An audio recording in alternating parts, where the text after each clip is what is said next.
अभिवादन स्वीकार कीजिए ब्रजेश मिश्रा का और आप देखना शुरू कर चुके हैं द डिबेट। बहनों भाइयों, अब ऐसा प्रतीत होता है कि बीजेपी की राजनीतिक कमान और गांव-गांव और समाज के भीतर और विशेष तौर पर पिछड़े और दलितों के बीच जो ये नैरेटिव गया है संविधान और आरक्षण का, इसका मोर्चा अब आरएसएस यानी राष्ट्रीय स्वयंसेवक संघ संभालने जा रहा है। अब अपने शताब्दी वर्ष के कार्यकाल में आरएसएस पूरे देश भर में और विशेष तौर पर उत्तर प्रदेश में गांव-गांव कैंपेन करेगी और अपने मुद्दों पर जनता को जागरूक भी करेगी। ऐसा प्रतीत होता है कि दूरियां बीजेपी और आरएसएस के बीच की मिट गई हैं और अब आरएसएस मजबूती के साथ बीजेपी के साथ खड़ा हो रहा है। आज चर्चा इसी विषय पर। बहन भाइयों, लोकसभा के चुनाव के वक्त बीजेपी और आरएसएस में रिश्ते थोड़े असहज थे।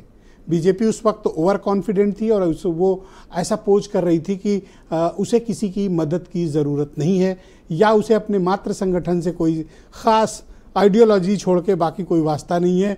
और ऐसा दिखा भी लोकसभा चुनाव के दौरान कि आरएसएस ने बीजेपी के लिए कुछ खास नहीं किया और बीजेपी भी उनसे कुछ एक्सपेक्ट नहीं कर रही थी। टिकट बंटवारे में भी आरएसएस को तो हलो भी नहीं किया गया, ऐसा बताया जाता है। कंफर्म सूचना नहीं है पर ऐसा बताया जाता है कि जो आरएसएस के खास लोग थे उनको दरकिनार किया गया। उदाहरण के लिए कानपुर जैसी सीटें भी उसमें सम्मिलित हैं जहां आरएसएस के लोगों को टिकट नहीं मिला। बहन भाइयों, इस बात में कितनी सच्चाई है कि जब ये रिश्ते असहज हुए तो ये दूरियां मिटी कैसे? आरएसएस और बीजेपी के बीच अब सब कुछ ठीक है ये बताया जा रहा है। और इसको ठीक किसने किया था? अरुण कुमार अभी पिछले दिनों आपने देखा होगा कि दौरे पर आए थे।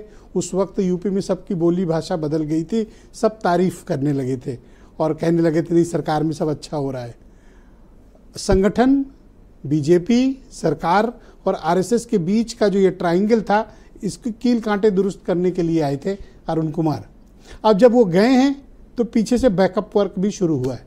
अभी 13 तारीख से यानी परसों से सुनील अंबेकर आ रहे हैं 3 दिन के प्रवास पर लखनऊ और वो अवध प्रांत और पूर्वी प्रांत के तमाम अपने कार्यकर्ताओं और पदाधिकारियों के साथ बैठक करेंगे और गांव-गांव ये संदेश देने की कोशिश आरएसएस करेगा कि वो संविधान के विरोध में नहीं है, वो जातीय जनगणना के विरोध में नहीं है और वो दलितों और पिछड़ों के हक पे की बात करते हैं। और फिर उनका राष्ट्रवाद तो उनके साथ चलता है। इन मुद्दों पर गांव-गांव और विशेष तौर पर दलितों की बस्तियों में, पिछड़ों के इलाकों में जाने की पूरी योजना है। इस योजना में बीजेपी के लोगों को उतना इन्वॉल्व नहीं किया जाएगा जितना आरएसएस का कैडर खुद मोबिलाइज होगा। अगर आरएसएस का कैडर आरक्षण और संविधान पर अपनी स्थिति गांव-गांव में, बस्तियों में, दलितों और पिछड़ों के बीच स्पष्ट करेगा कि वो चाहते हैं ऐसा कि हो, वो आरक्षण के खिलाफ नहीं है, वो जातीय जनगणना के खिलाफ नहीं है। अभी आपने आरएसएस के प्रमुख मोहन भागवत के भी स्टेटमेंट्स पिछले दिनों सुने और देखे जहां वो आरक्षण और जातिगत जनगणना की वकालत कर रहे हैं। ये अचानक से परिवर्तन आरएसएस के भीतर क्यों आया और इसका बीजेपी को कितना लाभ है और ये रिश्तों में तल्खियां क्यों आई थी? ऐसा क्या परिस्थिति का निर्माण हो गया था कि बीजेपी और आरएसएस में एक दूरी बन गई थी?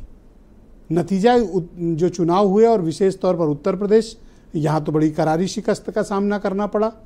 तो क्या अब उस नैरेटिव को बदलने के लिए, उसमें परिवर्तन लाने के लिए और जनता के बीच जो संदेश देने की कोशिश है विशेष तौर पर दलितों और पिछड़ों के लिए, क्या आरएसएस उसमें बीजेपी की कोई सहायता, मदद कर पाएगी या फिर जो नैरेटिव हावी है उस नैरेटिव का नुकसान बीजेपी को हो चुका है? नैरेटिव क्या है? नैरेटिव यह है कि उत्तर प्रदेश में दलितों और पिछड़ों के प्रति बीजेपी की कोई बहुत विशेष रुचि नहीं है। ये एक नैरेटिव साल भर से चल रहा है और परिणाम में आपने देखा कि पार्लियामेंट्री इलेक्शंस में क्या हुआ और तमाम कोशिशों के बावजूद बीजेपी इस नैरेटिव को चेंज नहीं कर पा रही है। एक संदेश है जो चला गया है और चुनाव के बाद उसमें कैटालिसिस की भूमिका निभा रहा है ये 69,000 शिक्षक भर्ती वाला मसला। एक संदेश जा रहा है जनता के बीच, तो क्या इस संदेश को तोड़ने का काम आरएसएस कर पाएगी?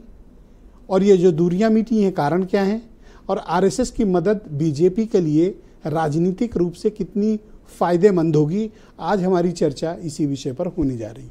मैं चाहता हूं कि आप कुछ स्टेटमेंट सुन लें, फिर आज की डिबेट को हम आगे बढ़ाएंगे। संघ और बीजेपी की बात आपने कहा, ये डर और भय की वजह से एक दिख रहे हैं, अंदर में बहुत झगड़े हैं, आपस में जबरदस्त मतभेद नहीं, आपस में मनभेद है इनका। अभी केवल दबाव और डर के कारण इस नाते डर कर एक हो गए। संघ एक सांस्कृतिक संगठन है जो देश के परम वैभव के लिए, देश के सर्वांगीण विकास के लिए, सांस्कृतिक मूल्यों की रक्षा के लिए, संस्कृति और संस्कारों के लिए काम करता है। संघ गैर राजनीतिक संगठन है और वो सांस्कृतिक आधार पर ही काम करता है। आरएसएस अपने आप को एक सांस्कृतिक संगठन कहती है, लेकिन वो भारतीय जनता पार्टी को पूरा कंट्रोल करती है। भारतीय जनता पार्टी आरएसएस की पॉलिटिकल विंग है।